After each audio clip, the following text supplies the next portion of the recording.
So this is from Nicola, who says, I'm really concerned and anxious that my child will be bored this summer. My child, who is a boy of 11, doesn't cope well with boredom. What shall I do? So this is a really interesting question. I think the first thing is we have to help our children get comfortable with being bored. It's really important to be bored. Boredom is the mother of invention, as they say, and finding something interesting to do is a skill.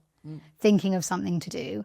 There are lots and lots of Instagram accounts talking about special things for the summer, and you could definitely do some of them, but I don't think that's the point of what we're talking about. I think this idea that this mother has to be anxious that their child will be bored indicates that they've got the wrong feeling about boredom. Boredom means there's a blank space and anything could fill it. I think, didn't you say that someone in your family used to say only something about... My father used to say, if you think it's boring, you're boring. If you think it's boring, you're boring. That's my dad. So that just means if you're bored, you're boring. Think of something to do. Yeah. Just imagine something. Do something. Don't sit there saying you're bored, because that is really boring. Yes. So I think you could go for a bit of in a humorous way without actually upsetting your child. If you think it's boring, you're boring. And I would say, are there ways you could structure it? Yes, definitely. Oh, let me plunge into this. Go for it. Okay, my generation, I come from a generation where no adult gave a goddamn tinker's cuss, as we used to say, about whether you were bored or not. They just did not care if you were bored. They did not think it was their job to entertain you. They did not think they had to be a hot and cold running cabaret. They did not think they had to book to take you to flipping Alton Towers because it hadn't even been invented yet. They did not necessarily take you on any sort of holiday, not even a trip to the blinking seaside. That's true, because loads of us couldn't afford it. And sometimes you could one year and you're really lucky, and the next year you couldn't, so you didn't go anywhere. They did not worry for one instant about whether we were bored or not. Loads of kids will say they spent their entire childhood sitting outside the pub with one horrible hot bottle of orange squash while their parents were inside the pub having a really marvellous time. And the parents never once came out to say, are you bored? Are you okay? Here's a sticker book. Here's a reading book. Here's some kind of board game. No one cared less. You were just a child and you had to think of something to do. And if you couldn't, it was your own problem. And that really is the truth. And so what did we do? We did stuff. Yeah. Honestly, we you really think of something did. to do. We did something. I'm going to make a pulley that pulls the thing up the thing. We basically rode our bikes, and I know that's harder these days because of the traffic and the marauding predatory strangers that everyone's scared about and all of that.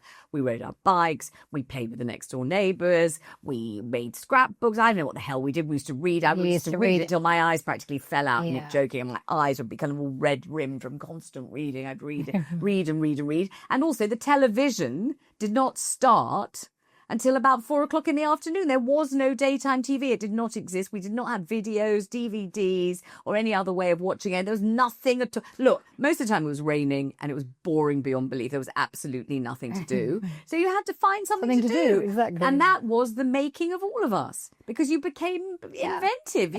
You made finger puppets. Yeah. You put on a play. What I really liked to do was find a good-looking young boy and play doctors and nurses. And that's what I still like to do. Have a quick snoggo. Doctors and nurses and a good snog was my idea of a really fantastic thing to do. We're not suggesting your child do that. Not saying my parents would have allowed that, but that's what I want to do. But the point is that this kind of generational absolute anxiety about boredom has really got to calm down. Agreed. I agree. I think there are ways in which we can incentivize our children to manage their own boredom. I've seen lots of accounts where people are saying, don't let your children have their tech until they've done X amount of things. So it might be been outside for at least an hour, read 3 chapters of a book, cleaned their bedroom and the kitchen, done whatever. And does it have to be so regimented like it's the military? Not at all. But I think there has to be this feeling of once you've done something with your time, you can have time on your computer, you can have time doing whatever, so that you're not constantly battling your children to do things that they don't need to do and actually want to do. But that's exactly what I mean, though. Exactly. You don't have to orchestrate anything. That's right. Now, obviously, they've got to do the things they've got to do. So they've got to do their chores, they've got to do their homework,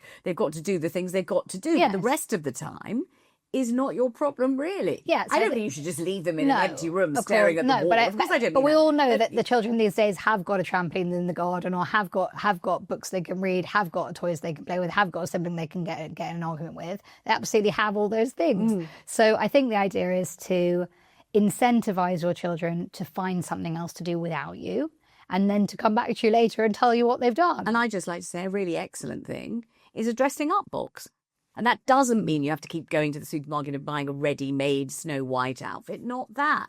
The one where you've got, you know, a couple of scarves you had left over, some hats, some mittens, you know. The one wig that you had for the 70s party 3 years ago. Exactly. And you've just got stuff in the box. And out of that stuff, they make a play or they make a character or they do something. That kind of a thing where you haven't prescribed it for them. You've given them, a little bit of space to develop some kind of imagination. I think also the interesting part of this message is she didn't say, my child is anxious about being bored. I'm anxious about my child. I'm anxious my child will be bored. Your child is not anxious about it. Your child's sitting there waiting, knowing that you're going to spend the whole summer making them nice things to do. I think I'd flip the script and say, you're not at all anxious about this. Let's find some cool stuff to do. What do you want to learn? What do you want to learn this summer? What do you want to do this summer? Never take them anywhere and don't do anything. I'm not saying that at all. Of course, I'm not saying that. But I am saying a few hours a day where they haven't got something that organised them is absolutely fine. And I think that's also true for very little children. I don't think it's only true for 11-year-olds. I think that's true for 2-year-olds, 3-year-olds. Once they can play safely for a short amount of time, I think that's exactly what they should be doing, having time to think of their own ideas, having time to plan things, having time to play and get into mischief and slightly fall off the sofa. As long as someone is there to make sure they're okay, I think it's okay for everybody to have a bit more time to think for themselves. And if we inspire our children with that at the beginning of the summer, we've got far less pressure on our shoulders to make sure they've got something to do every single minute of the day, and far less money spent buying and organising things or cutting out things. You know, if you're that kind of parent and you love doing those things, do them. If you're not that kind of parent, ask the internet to come up with your ideas for you, but most particularly teach your children to get comfortable with being bored. And I just remember that the very famous and very wonderful educational psychologist Lynn Fry said, if you want to do your children the biggest favour you can ever do them, just say to them, go to it. Go to it. And don't tell them what to go to, just say go to it. And they'll have to work out something to go to. That's the best favour you can give them. Go to it. Go to it. Go to it.